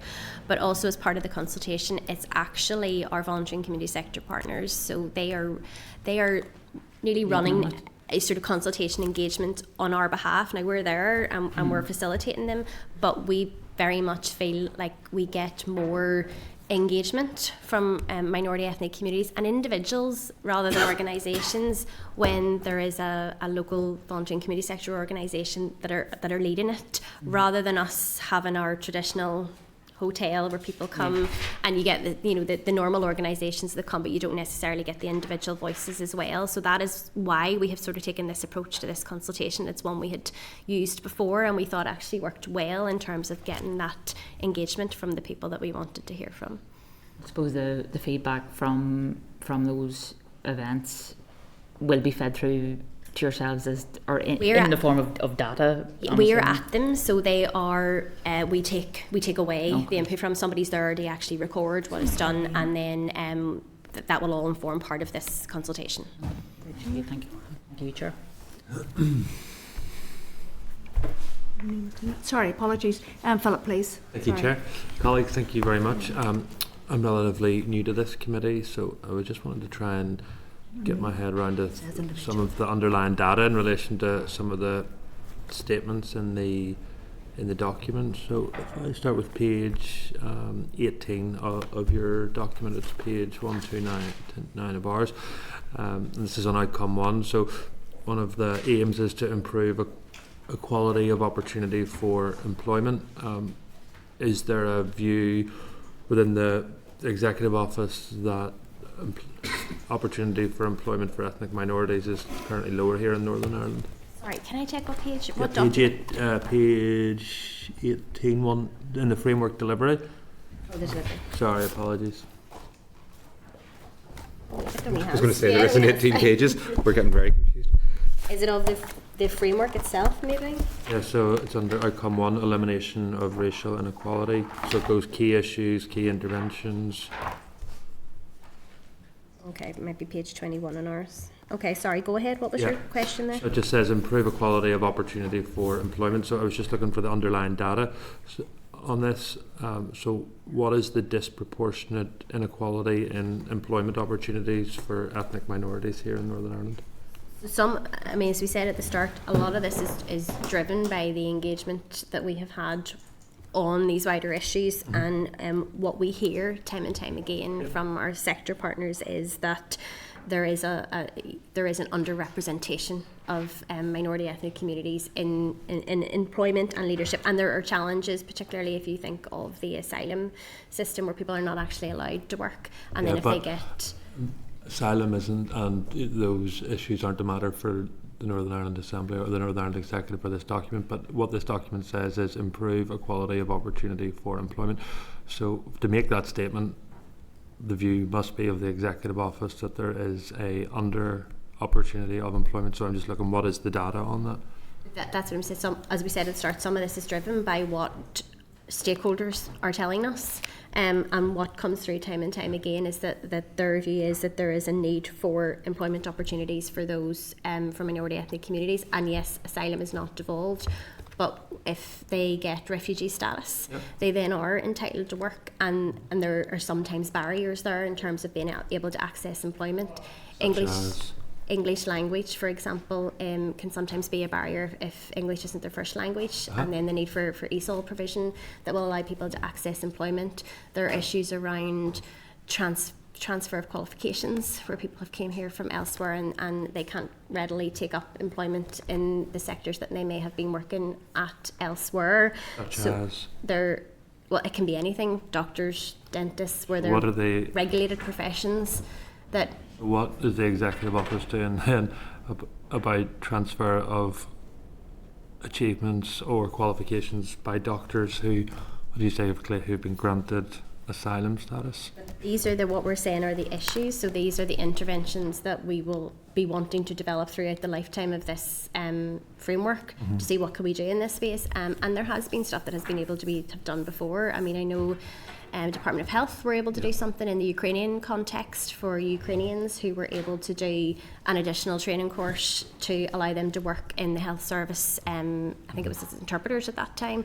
But without that, they wouldn't have been able to do. So there are some things we've been able to do in the past. We're not saying we'll be able to solve everything for everybody here, but in terms of why this is in there, it's in there because that is something that has come through in all of the engagement that we've had as a particular issue. And we did, under the Refugee Integration Strategy, do a questionnaire, like a survey, out to look at skills, experience, qualifications of people who have arrived here and what they are not working in relevant to that, to see what those barriers are, and that can then help shape if there's certain actions that we may need to take here to help address those issues. Okay. Just below that then on key issues on outcome 2, low levels of trust in the justice system by minority ethnic communities. What's the data on that? Again, this is where minority ethnic communities will very regularly be of the view that they are afraid to report crime, or there is a lack of trust, not just necessarily in justice, but in statutory organisations or with PSNI. So it's about how do we tackle that to make sure that regardless of who you are, if you are the victim of a crime, you should be reporting it, and you should be it should be dealt with. So again, it's one of the areas where we would be keen to try and see if there's something that can just be done. think that's a really sweeping statement. It says low levels of trust in the justice system by minority ethnic communities. I represent North Belfast, which has very many minority ethnic communities, and very rare that they raise with me when I speak to them in relation to trust in the justice system. And if you aren't able to provide any data to back that up, I would just consider whether inclusion of that to say low levels of trust in the justice system by minority ethnic communities is a big sweeping statement. I think our police service and our justice system do an excellent job in terms of serving all sections of our community without fear or favour, and the inclusion of that in a document I think is an unfair characterisation of our justice system. I think there is also the point that by saying justice system, we're not referring to just the courts or just the PSNI. We've seen that a lot of our minority ethnic communities have a lot of faith in the PSNI, but that they have issues sometimes with how things work their way through the court system, which is the reason why there's the legislation for hate crime being produced by DOJ. So again, a lot of this stuff is fed into by what we're hearing as feedback, but we do also have a report being done at the moment for us. It's research being done on the census microdata. Yes. So we're going to be the first to ever have actually went into this level of detail with the census info. And then that in itself, we have seen some drafts of that so far, but it isn't ready for publication, etc. But within it, we can see that there is some very clear pieces of data that point towards certain issues that need to be addressed for different communities. And then finally, for me, just on outcome 3, equality of service provision, key issues. The first one is difficulties in accessing public services. Which public services does that refer to? Again, what we in our engagement with minority ethnic communities, they're continuously raising issues around, and a lot of it comes down to accessing a GP if you can't do the automated telephone, or if you can't, or the secretary doesn't speak the language and you get through and then you're not being able to access. It can be a whole range of appointments. It can be jobs and benefits office, again, if there's language barriers or if you don't understand or if there are cultural issues. So it's not necessarily specific to one individual public service, but we do hear feedback regularly from stakeholders that there are challenges in accessing public services, and that's partly as well around the bit we talked about earlier around the training and cultural awareness approach as well, but also to make sure that people have the support that might be required, whether it's an interpreter or whatever, if they're trying to access public services, because they might have additional challenges. Yeah, but that language barrier is covered in bullet point 2, and I think if you went round this table or went round Northern Ireland and asked in relation to phoning up a GP and not being able to get through in the queue, wouldn't just be ethnic minorities, it could be every single person would suffer from that. So I'm just wondering why we have a a different barrier or bullet point in relation to that. So yes, I get the language barriers, 100% accept that, but I'm not sure I accept not being able to get through on a queue to the doctors in the morning. Yeah, and it's not specific to a GP, as I say. It could be gone into any sort of public service office, and it could be cultural issues, or if you have to be escorted by somebody, or if you need to have a family member there but somebody needs to speak to you on a one-to-one basis. It could be a whole range of things, just to make sure, and that, as I say, that's what feeds into that action in and around the training and cultural awareness too. So English language will be one element of it, but there will be others. And then page 20, it's my last one, is just in number 4, community cohesion. And I welcome your remarks in relation to that there is no ranking, and if we had to put community cohesion number 1, some people may have said had some concerns about it, so I think it's clear that they're all equally important. But the last paragraph just says develop a programme of scalable interventions to address the root causes of hate. So I'm just wondering, what is the officials or the department's view of what are or what is the root causes of hate? We are actually doing a piece of work at the minute through ICS to... Is that, sorry? It's innovation consultancy service. It's part of DOS, part of the Department of Finance. Yep. And they're doing a piece of work for us in South Belfast, and they did engage in Ballymena as well.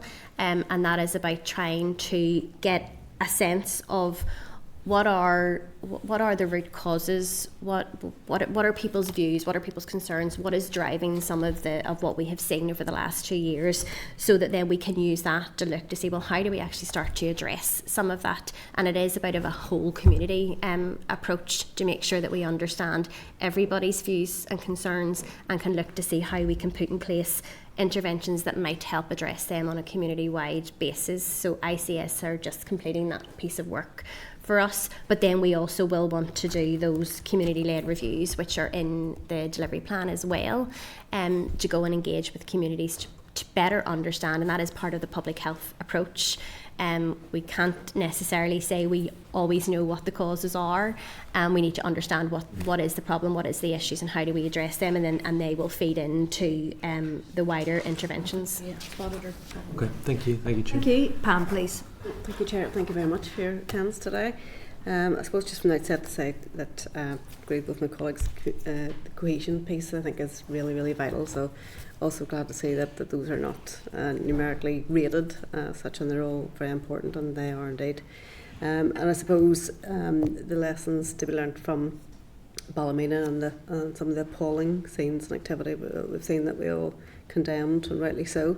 I suppose it's really important that communication is key, throughout, whether that's communicating and struggling with language barriers or misunderstandings. And I think even just for people to have confidence to be able to speak out and voice their fears or their questions, their queries, and not be labelled as racist or, far right or whatever. I think it's really important that people are able to speak out in their own language, and I'm not saying language in how they speak, and I think that that ability has to be there, and that need needs to be met as well. I think it's really important in terms of that community cohesion piece. Now, I want to ask you around how the framework will support public confidence and the concern around safety and behaviour. I mean, clearly there's all different types of migration. We have, the Ballymena incident. We know that was nothing to do with asylum seekers. That it was economic migrants, people who've been invited to come here and to work and to help us out in our economic with our economic needs, and those people are very, very welcome. We know our NHS is very full of people from all over the world, and we're very grateful for them and for their expertise, and that's really good. Also, I know as a local MLA, I have a hotel within my constituency in South Antrim, where it is primarily male asylum seekers. There have been some very serious issues around that, and I don't want to blow it out of proportion, but I've certainly heard directly from PSNI around lots of issues in terms of safety, cultural differences, behavioural issues, which and even down to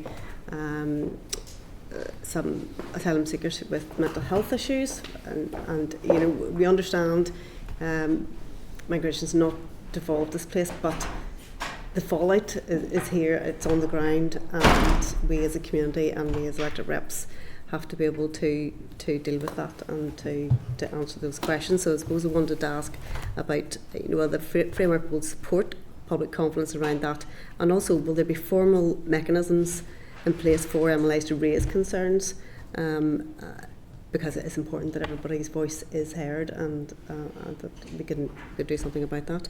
And the other question I wanted to ask was in around, I suppose, education as well in general, so that there is much confusion out there, and you say asylum seeker or you say migrant, and you'll get a whole wealth of different response from different people with different thoughts and different feelings, and we're not all necessarily even talking about the same thing. So what is happening in that education piece to do with that? On your first one, just to note, obviously the community cohesion group that I mentioned earlier that's reporting to the SPG, and in line with the draft framework and the intention to develop some scalable interventions, some of the very early things that we're looking at that will obviously need to be considered by ministers, but one of the areas that has been flagged is that whole orientation piece for when people are newly arrived here, and it is about understanding the different cultural norms here, our laws here, you know, Northern Ireland as how we live and how we operate. So we are looking at that with a view to trying to develop something in that space, because there are very vast differences in culturals and cultural norms from the range of different countries that people arrive from. So that is one of the areas that we're looking at. Obviously for MLAs to feed in, I mean, MLAs can, you know, ask questions normally of the department, and, you know, we're very happy for anybody to put input to this consultation in terms of this, and obviously through the committee and the particular issues that are being raised, you know, we're very happy to hear about them. Now, not saying we'll always be able to answer everything where it might sit slightly outside of our remit, but certainly we are very, part of our role is to understand what are the issues on the ground and how then we feed that into our strategic planning group and our tactical delivery group to make sure that, well, is there something else that we need to focus on? And that is why this is framed in the way that it is, because it is to build in that agility, that we're not sitting with a list of here's 15 actions we're going to do over the next 10 years. Done. It's about, well, things might change and something new might come up and we need to be able to react to it. So that is why we have tried to take a more flexible approach, so that our delivery plans will change as we move forward, where we need to address new or emerging issues, or maybe where something just doesn't work the way we had thought it might, and we need to shift to make sure that we can deliver on the outcomes. On the education piece, again, I think that feeds more into the comms, sort of the communications work. And I mean, everybody has a right to have discussions and to have their views on immigration or, you know, community cohesion issues or whatever, and certainly not about detracting from that, but there probably is something that needs to be done in terms of getting that information out there so that people actually are armed with the factual educational piece around, as you say, the vast differences that and the nuances that might be there. So Julie, it might be worth just mentioning the comms work in that space and how that will again probably feed into one of the interventions that we're looking at. Yes, we wanted or we're looking through the community cohesion group at bringing forward communication strategy which and campaign which will look at encouraging positive behaviours. And that's positive behaviours, just can I say, for the benefit of all members. It's positive behaviours on a whole community basis. So it's positive behaviours by the migrants as well, because I don't want to sit here and suggest for a second that there's not just, you know, that it's only the local communities where there has been some negative behaviours. There has been negative behaviours on all sides, and I think that is something that we do need to address. So very much in the comms campaign, it is about addressing what we as a whole society would want to see in terms of positive behaviours. It's also addressing, you know, if there is unfortunately a situation like we did see in Ballymena, or we have seen in other places, where we need to call for calm, we need to set out clearly why this is detrimental to individuals and to society as a whole. And then there's also a piece as well in the comms about setting the record straight, because we do get a lot of incidences, perhaps on social media, maybe in the paper, maybe just in colloquial conversations, where people do, with the best will in the world, have information that isn't actually right. And it's really important that we get people the right information so that they can then make informed decision.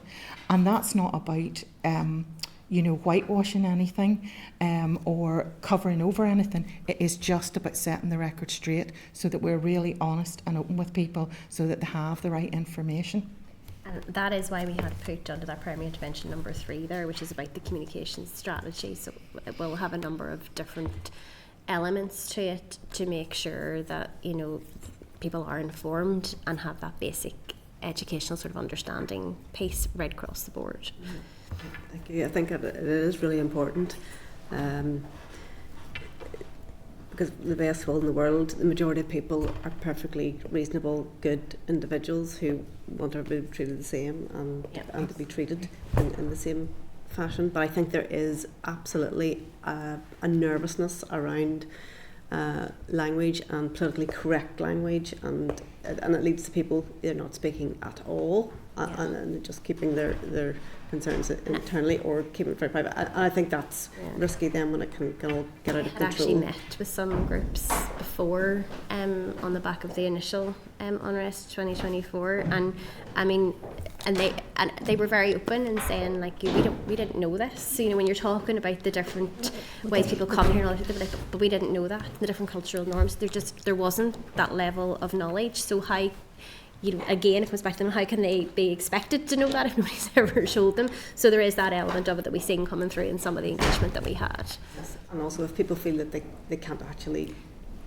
ask a question, it's like, there's no such thing as a silly question, but we all feel that pressure of that safe space as well to have those conversations. Yes, absolutely. I think we need to be more open-minded about letting people actually speak and not maybe condemn them for what they're asking as well. Thank you. Okay, thank you. Carol, please. I think, first of all, one, thank yous for all the information. There's a couple of questions, really, but I think we just need to be a bit sensitive that when we're having panels and people are giving their experience, if they come in front of us, we can maybe tease that out, but we shouldn't really question why they feel that way. We wouldn't do it with any other sector, so I don't think we should certainly do it with the minority ethnic or the ethnic minority sector. See, in terms of, just so I can understand this correctly, the consultation out on good relations, out on the framework, and T-book, at some stage that's all going to come together. Am I correct in saying that? There is, so that this is a consultation. So we had the previous racial equality strategy, which ended in December 2025. So this is the new framework for race relations. There is obviously the T-book strategy, which is the wider good relations piece, and all of this really sits as part of T-book. T-book is under review at the minute, and ministers are currently considering that. So there will be something in the T-book space. I don't know if it'll be called T-book or whatever it'll be and what it'll look like, but it will be part of the work that we're doing. We have this obviously here, and this will be a framework, hopefully, that will be a final framework that gets agreed by the executive. There will then be T-book, but the point being T-book will be take more cognizance of the fact that our communities are slightly different now than they were when T-book was originally initiated, and that the work under T-book will be for all in our communities. So yes, there will be some sort of T-book strategy, whatever it ends up called, and there will be this, but they actually will be working together, albeit this may have some things that are, there's specific areas of work that we might have to do in a race relations space, but there will essentially be T-book as well, but they will be very much trying to bring them better together and more closely align them so that we're actually working together to deliver for our communities as a whole. So I understand that. The concern that I would have, and I'm sure Philip would share this, but certainly on interfaces, the work of the under TBOC, building good relations, and that has been pivotal in keeping the peace. I just don't understand, or maybe just by, well, we need to wait and see what's going to come out of the review TBOC. It's just, I would like to just put on the record, we don't want officials, or we don't want anyone taken for granted. I'm not saying use arm, that's a wrong term, but I would just like to, I suppose, state our appreciation that without the work of people on interfaces, there'd be a lot more trouble, and we just don't want to lose sight of that. So that's one point. The other point is, have you any idea where the race relations order is? Because all this other stuff is kind of, in my opinion, not meeting, it's just not meeting the glaring gap in all of this. Yeah, Carol, Paula had asked that just at the start about the race relations orders. So Right. there are policy proposals that have been developed on the back of the consultation that was had on it, and they're currently under consideration by ministers with a view to bringing them to the executive, and then obviously bringing legislation forward to the Assembly. So ministers are Okay. considering the policy proposals at the minute. And so my final question would be, when you talked about the panels, does that include the people who are currently doing the work with TBOC and building good relations at the minute? Are they all separate panels, or are they working together? Because that's where I'm not clear at all. Can I just check out what panels are you referring to? So you said in your presentation, is it reference groups, or? You mean the strategic planning group? Yes. Yeah, so strategic planning group is the strategic planning group for race relations, so it covers all of that, but it is chaired by Gareth Johnson within the department, who is also the chair of the Good Relations Programme Board, and equally we would sit on the Good Relations Programme Board and they would sit on our SPG as well, so that we're making sure we're making the linkages across the two areas of work. So how have the people who have been involved in particularly the good relations work been central to this consultation? You're in the public consultation. The public Yeah. consultation, so it's been sent out to all stakeholders, and we've encouraged all to get involved. So good relations Okay. colleagues will, within the department, will have the list of stakeholders, etc. So it's open to anybody to take part, and we're very much encouraging as many people as possible to help shape the consultation responses. And will the department be going out to areas as part of the consultation? We had a consultation event. The first one would have been, I can't remember the date, but it was in March.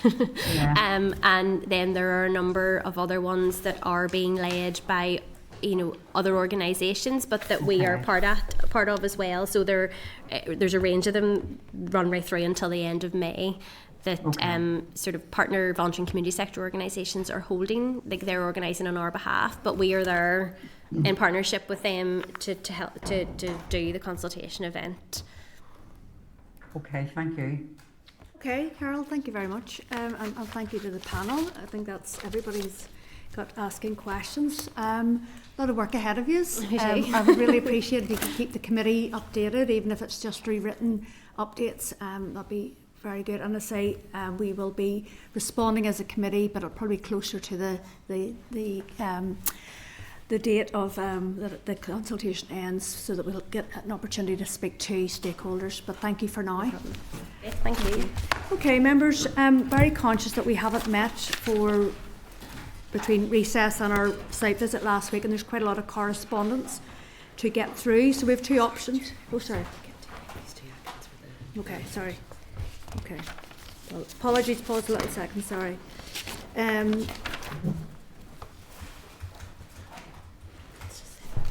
I going here? Okay, sorry. Just to get agreement, sorry, just while we've still got quiet then. So to hold, just to take your agreement, to hold a stakeholder panel session with groups with their views on the draft framework for race relations and delivery plan, are you content that we go ahead and get that set up?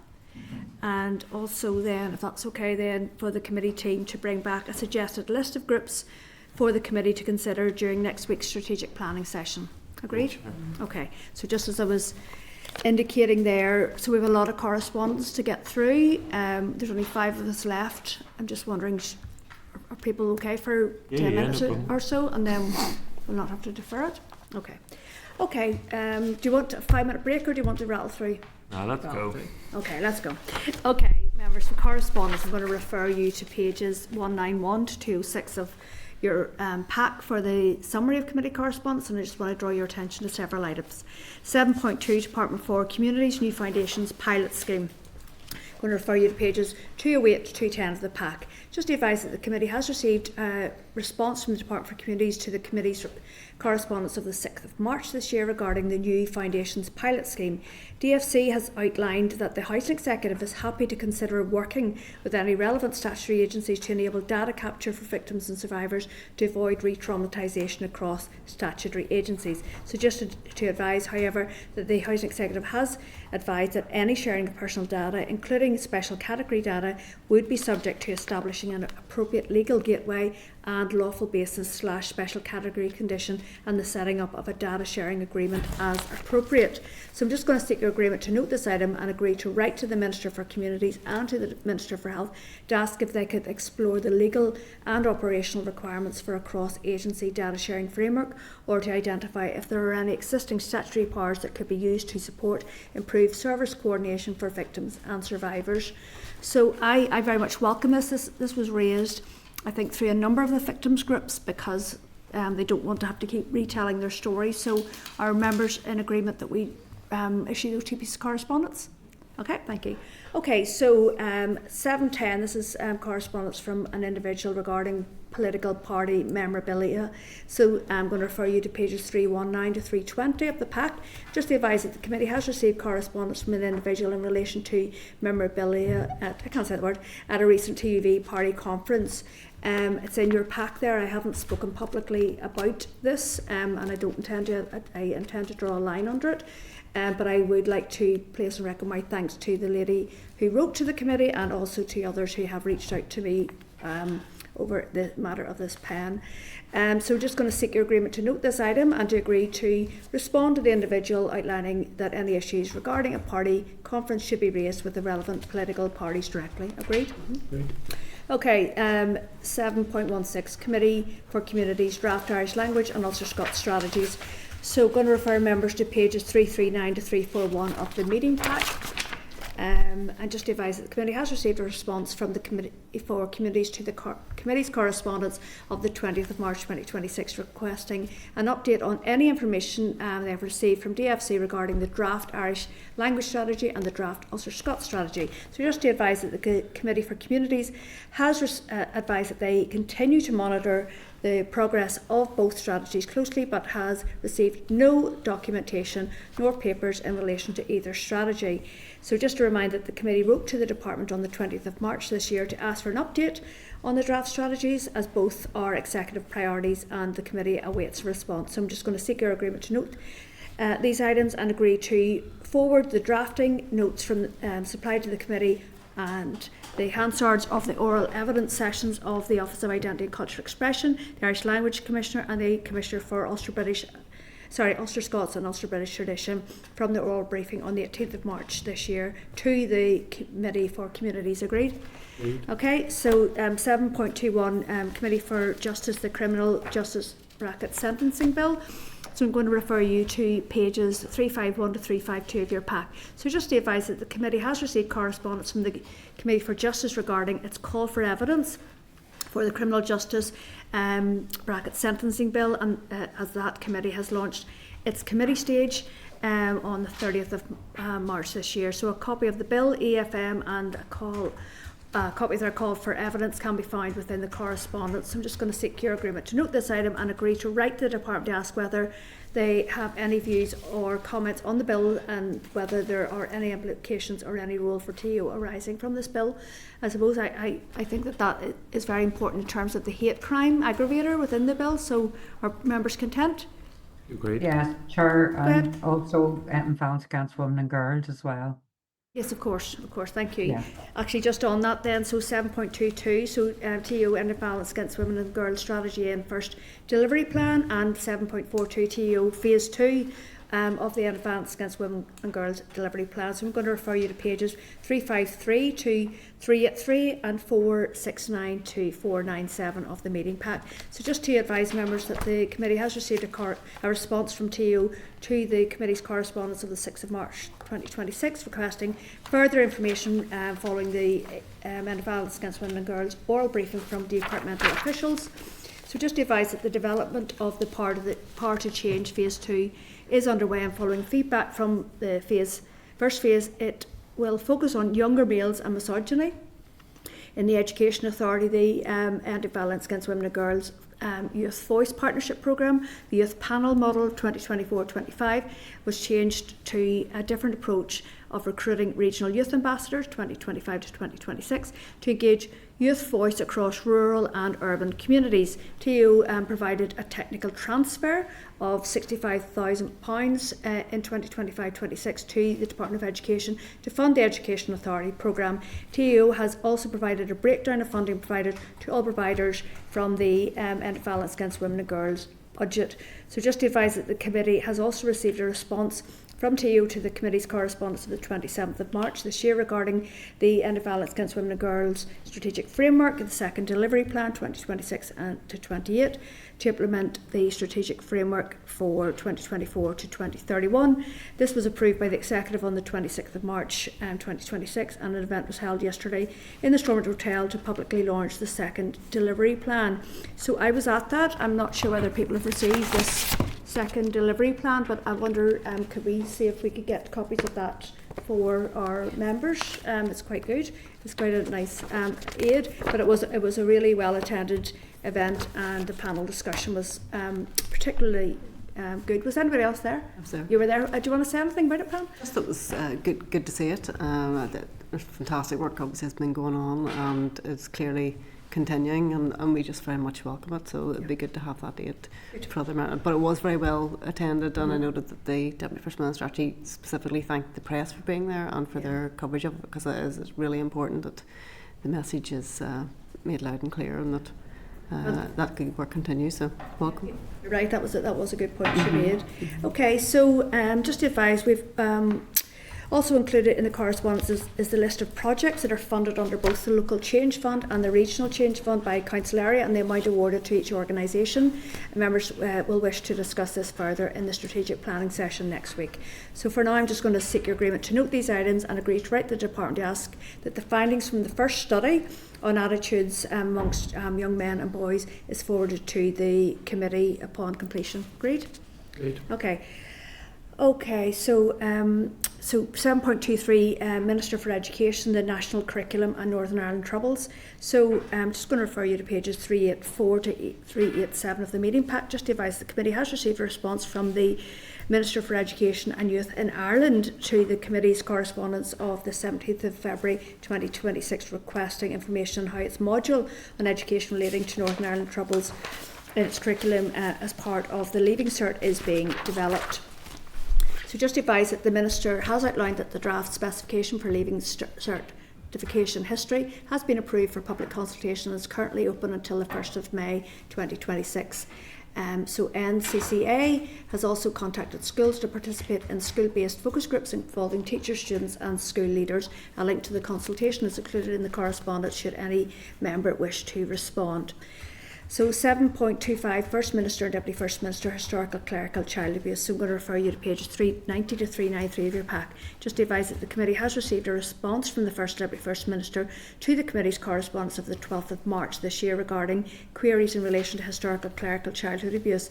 Just to advise that junior ministers will meet with victims and survivors in the first instance at a meeting on the 30th of April 2026. Ministers are working with officials to investigate a number of possible ways forward on this important, complex and sensitive issues. Once decisions have been made, these will be brought to the Executive to agree next steps. Ministers have also outlined that independently chairing of the Interdepartmental Working Group that was established by the Executive in October 2026 to take forward work on historic mother and baby homes, Michael and Andrews, and the institutions. In terms of the chair, that fell outside their terms of reference of HIA. I think there was some correspondence there around the chairing of that group, and that they see that the interdepartmental working group has fulfilled its purpose as originally constituted, and they have no plans to recruit a new chair. So I'm going to ask you to note this item and agree to write the First Deputy First Minister to be kept updated on the outcomes of this meeting of the 30th of this month, and also to ask what is happening about a new chair, and whether it's one's going to be recruited to support victims and survivors as part of this area of work as it continues. Are we in agreement? Good, Chair. Okay, so 7.28, TEO, Programme for Government and Programme for Government Delivery Unit. I'm going to refer you to pages 407 to 410 of the meeting pack, and just to advise that the committee has received a response from TEO to the committee's correspondence of the 13th of March requesting further information relating to PFG and the PFG Delivery Unit. So just to advise, the amount of money spent from the PFG budget to the private sector as part of the delivery unit's role in addressing health waiting lists. The delivery unit does not hold information on the breakdown of the Department of Health's budget.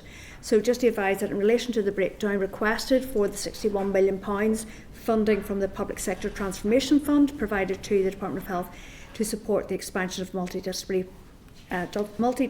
teams in GP practices, and the £20.5 million allocated to speeding up justice. Details are provided within the correspondence. And just to remind that the committee will receive an oral briefing from departmental officials on the first PFG annual report at its meeting on Wednesday the 10th of June this year. So just to seek your agreement to note this item and agree to write the Department of Health to request further information regarding the amount of money spent from the PFG budget in the private sector as part of the delivery unit's role in addressing health waiting lists. Go ahead. Happy to agree that, but Carol I wasn't able to make it, but had an important debate yesterday in relation to multidisciplinary teams, and I think I missed what the Minister said, but if there's funding there, I think as a committee we should encourage him to get that drawn down as soon as possible and get it spent, not just in North Belfast where Carol and I want it, but across Northern Ireland too, so if that could be included as well, Chair.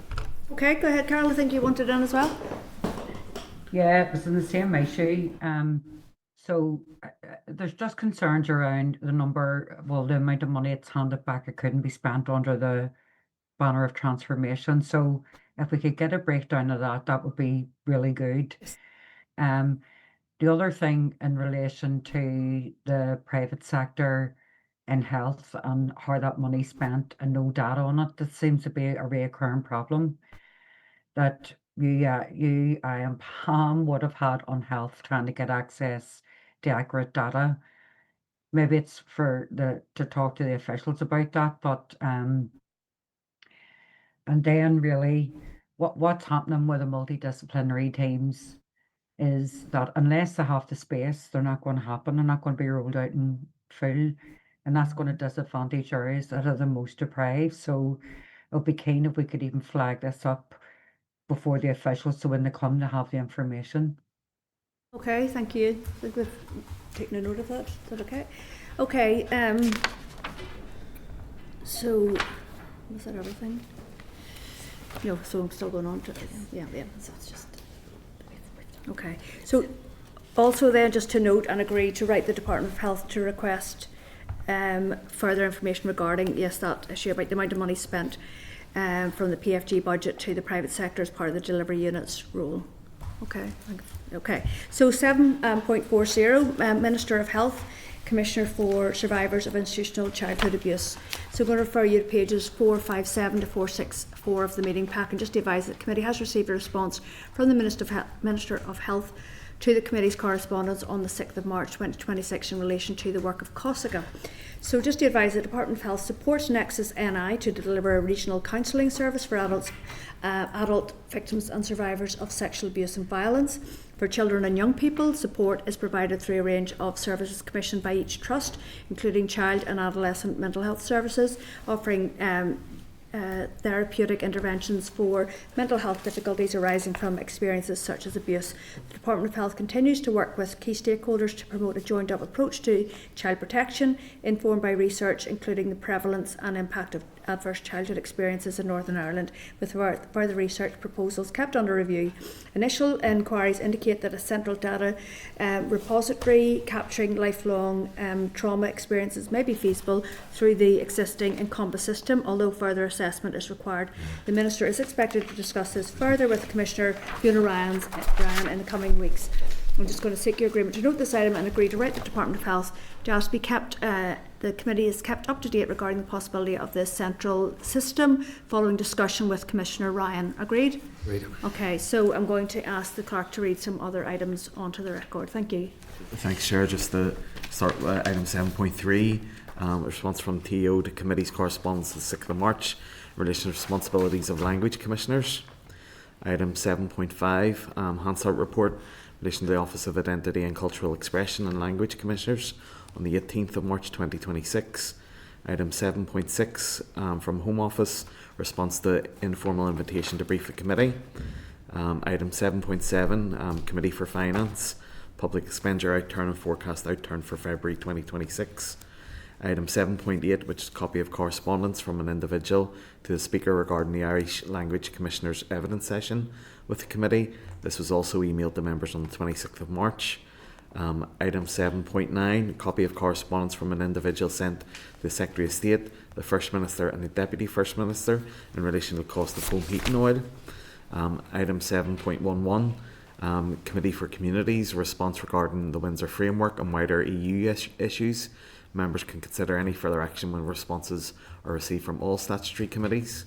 Item 7.12, the Investment Strategy NI Invest in Activity Report, 29th of March 2026. Item 7.13, Charities Commission response to Committee's correspondence of the 13th of March 2026 regarding historical clerical child abuse and safeguarding. Item 7.14, Youth Assembly for Northern Ireland, update for March 2026. Item 7.15, Independent Autism Reviewer, invitation to the launch of the first annual report on Monday the 27th of April at 12:30 in the Long Gallery. Any members wishing to attend should RSVP to the email address within the invitation. Item 7.17, copy of correspondence from the Committee for Communities to TEO regarding welfare mitigations and the 2028 cliff edge. Item 7.18, copy of correspondence from the Committee for Communities to TEO in relation to assistance with fuel costs. Item 7.19, correspondence from RAISE regarding the recently published RAISE PFSU briefing paper series, comprising of 6 thematic papers on the draft budget. Item 7.20, TEO news release in relation to executive calls for urgent action on the local growth fund. Item 7.24, Head of the Civil Service, a response to the Committee's correspondence of the 20th of March regarding the strategy for victims survivors of the Troubles and memorialisation. Item 7.26, TEO response to the Committee's correspondence of the 12th of March regarding historical clerical child abuse. Item 7.27, TEO response to the Committee's correspondence of the 27th of February regarding sectarian attacks in the North West, and make members aware that during question time on Monday the 16th of March, the First Minister said that a full review of the current debug strategy had been completed. The committee team have requested that officials provide an update to the committee on this. 7.29, TEO response to the Committee's correspondence of the 26th of March in relation to the Common Frameworks Programme. Item 7.30, TEO Intergovernmental Relations Secretariat Annual Report for April 2024 to March 2025. Item 7.31, NI Human Rights Commission, recruitment of 4 commissioners to the Commission. Item 7.32, TEO news release, urgent action needed by Prime Minister on fuel and energy costs. Item 7.33, Office of Identity and Cultural Expression, invitation to Belfast Exposed exhibition, which took place on the 15th of April.